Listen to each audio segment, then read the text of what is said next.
ಅಲ್ಲಿ ಸಾಧಾರಣವಾಗಿ 11, 12, 13 ವರ್ಷದ ಇದ್ದೆ ನಾನು. ನಾನು ಸಾಧಾರಣ 31 ಹುಟ್ಟಿದೆ ನಾನು. 43-44ನೇ ಇಸ್ವಿಯಲ್ಲಿ ನಾನು ಸ್ವಾತಂತ್ರ್ಯ ಹೋರಾಟಕ್ಕಾಗಿ ಮಧ್ಯದ ಶಾಲೆಯಲ್ಲಿ ನಾವು ಸ್ವಾತಂತ್ರ್ಯ ಹೋರಾಟದ ಬಗ್ಗೆ ಭಾಳಷ್ಟು ಭಾಷಣಗಳು, ಸಭೆ ಸಮ್ಮೇಳನಗಳು ಮಾಡ್ತಾ ಇದ್ವಿ. ಆ ದಿನಗಳ ಭಾರತ ಸಂಸ್ಕೃತಿ, ಧರ್ಮ, ಸಹನೆ, ಒಗ್ಗಟ್ಟು ಇವುಗಳ ನಾಡು. ಆದರೆ ಬ್ರಿಟಿಷರು ಬಂದ ಮೇಲೆ ಜನರ ಮೇಲೆ ಅನ್ಯಾಯ ಮತ್ತು ಹಿಂಸೆ ಹೆಚ್ಚಾಯಿತು. ಭಗತ್ ಸಿಂಗ್ ಅವರನ್ನು ನೇಣಿಗೆ ಹಾಕಿದ ದಿನ ಅವರ ಸಾವಿನಿಂದ ಜನರೆಲ್ಲ ಇನ್ನೂ ಹೆಚ್ಚು ಕೋಪಗೊಂಡರು. ಪ್ರತಿ ಹಳ್ಳಿಯಲ್ಲಿ, ಪ್ರತಿ ಬೀದಿಯಲ್ಲೂ ಹೋರಾಟದ ಜ್ವಾಲೆ ಆವರಿಸಿತು. ಕೆಲವು ವರ್ಷಗಳ ನಂತರ ಶಿರಸಿ ಪಟ್ಟಣದ ಒಂದು ಮೂಲೆಯಲ್ಲಿ ಓಡಿ ಬರುತ್ತಿದ್ದ ಒಬ್ಬ ಹುಡುಗ, ಅವನೇ ನಮ್ಮ ಕಾಶಿನಾಥ. ಬ್ರಿಟಿಷರ ವಿರುದ್ಧ ಗುಪ್ತ ಮಾಹಿತಿಗಳನ್ನು ಸಂಗ್ರಹಿಸಿ ಹೋರಾಟಕ್ಕೆ ಸಹಾಯ ಮಾಡುತ್ತಿದ್ದನು. ವಕ್ರತುಂಡ ಮಹಾಕಾಯ ಸೂರ್ಯಕೋಟಿ ಸಮಪ್ರಭ ನಿರ್ವಿಘ್ನಂ ಕುರು ಮೇ ದೇವ ಸರ್ವಕಾರ್ಯೇಷು ಸರ್ವದಾ.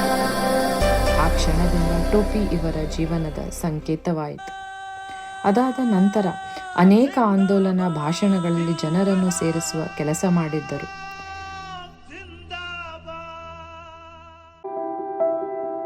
ಎಲ್ಲ ತ್ಯಾಗಗಳನ್ನ ನೆನೆಸ್ಕೊಂಡ್ರೆ ಬರೋಬ್ಬರಿ ಅಷ್ಟು ತ್ಯಾಗಗಳು ಇದ್ದಿದ್ದಕ್ಕೆ ನಾವು ಈಗ ಸ್ವಾತಂತ್ರ್ಯ ಪಡೆದು ಇಷ್ಟು ದೊಡ್ಡ ಸುಖ ಸಂತೋಷ ಸಂಪತ್ತಿನಲ್ಲಿ ಇದ್ದೇವೆ.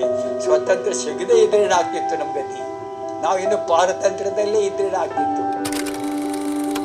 ಒಮ್ಮೆ ಅವರು ಪಂಢರಾಪುರಕ್ಕೆ ಹೋಗುವಾಗ ದಾರಿ ತಪ್ಪಿದ್ದರು. ಅಲ್ಲಿ ಒಬ್ಬ ವ್ಯಕ್ತಿ ಕೈ ಹಿಡಿದು ದಾರಿ ತೋರಿಸಿದರು. ಅವರು ವಿಠಲನೇ ಆಗಿರಬಹುದು ಎಂದು ಇವರು ಭಾವಿಸುತ್ತಿದ್ದರು.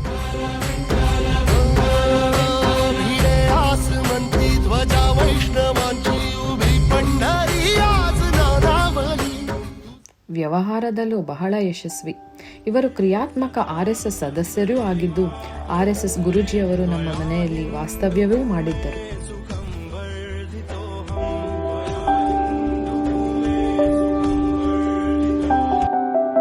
ಬನ್ನಿ, ಅವರು ಮಾಡಿರುವ ಸಾಧನೆಗಳ ಜೊತೆ ತಮ್ಮ ಕುಟುಂಬದ ಜೊತೆ ಕಳೆದ ಅಮೂಲ್ಯ ಕ್ಷಣಗಳನ್ನು ನೆನೆಸೋಣ.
ಆರೋಗ್ಯ ಐಶ್ವರ್ಯ ಎಲ್ಲ ಕೊಟ್ಟು ಇದನ್ನು ಮುನ್ನಡೆಸಲಿ.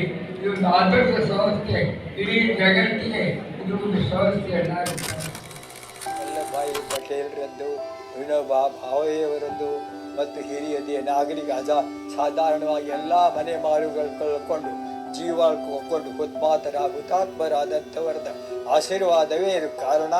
ಅಂಥವ್ರನ್ನ ನಾವು ಯಾವಾಗಲೂ ನೆನೆಸ್ತಾ ಇರಬೇಕು. ಮಹಾಲಯ ಅಮಾವಾಸ್ಯೆ ಬಂತು ಹೀಗೆ, ಅವಾಗ ಮಹಾಲಯ ಅಮಾವಾಸ್ಯೆಯಲ್ಲಿ ನಮ್ಮ ಹಿರಿಯರಿಗೆ ನಾವು ತರ್ಪಣ ಕೊಡಬೇಕು, ಅವ್ರಿಗೂ ನಾವು ತರ್ಪಣ ಬಿಡಬೇಕು ಅಂತ ನನ್ನ ಭಾವನೆಯಿಂದ ನಾನು ಇಲ್ಲಿ ಶ್ರೀಶೈಲ ಮನೇಲಿ ಹಾಗೆ ಮಾಡ್ತೇನೆ. ನಾನು ಅವ್ರ ಹೆಸರು ನಾನು ತರ್ಪಣ ಕೊಡ್ತೇನೆ. ಅದಕ್ಕೆ ಎಲ್ಲರಿಗೂ ಅದೊಂದು ಹೇಳಿಡ್ತೇನೆ. ಯಾಕಂದ್ರೆ ನಮ್ಮ ದೇಶದಲ್ಲಿ ತ್ಯಾಗಿಗಳು ಇದ್ದಿದ್ದಕ್ಕೆ ನಮ್ಮ ದೇಶ ಒಂದು ಸುಸ್ಥಿತಿಗೆ ಬಂತು. ದೇವಭೂಮಿ, ಭಾರತ ಭೂಮಿ. ಭರತ ಆ ಕಾಲದಲ್ಲಿ ಇದು ಭಾರತದಲ್ಲಿ ಋಷಿ ಮುನಿಗಳು ತಪಸ್ಸು ಮಾಡಿ ತಮ್ಮ ಒಂದು ಆಹ್ವಾನ ಮಾಡಿ ಹೋಗಿದಂಥ ಈ ಭೂಮಿ ಈಗ ಇಷ್ಟೊಂದು ಸುಭಿಕ್ಷೆ ಆಗಲಿಕ್ಕೆ ಕಾರಣ ಅದು. ಇಂಥ ಭೂಮಿಯಲ್ಲಿ ನಾವು ಹುಟ್ಟಿದ್ವಿ, ಬದುಕಿದ್ವಿ, ಬಾಳಿದ್ವಿ, ಈಗ ಇನ್ನೂವರೆಗೂ ಇದ್ದೇವೆ. ಇನ್ನು ಮುಂದೆ ಇರ್ತೇವೆ ಹೇಳಲಿಕ್ಕೆ ಬರೋದಿಲ್ಲ. ಅದಕ್ಕಾಗಿ ನಾವು ದೇವರಿಗೆ ಧನ್ಯವಾದಗಳನ್ನು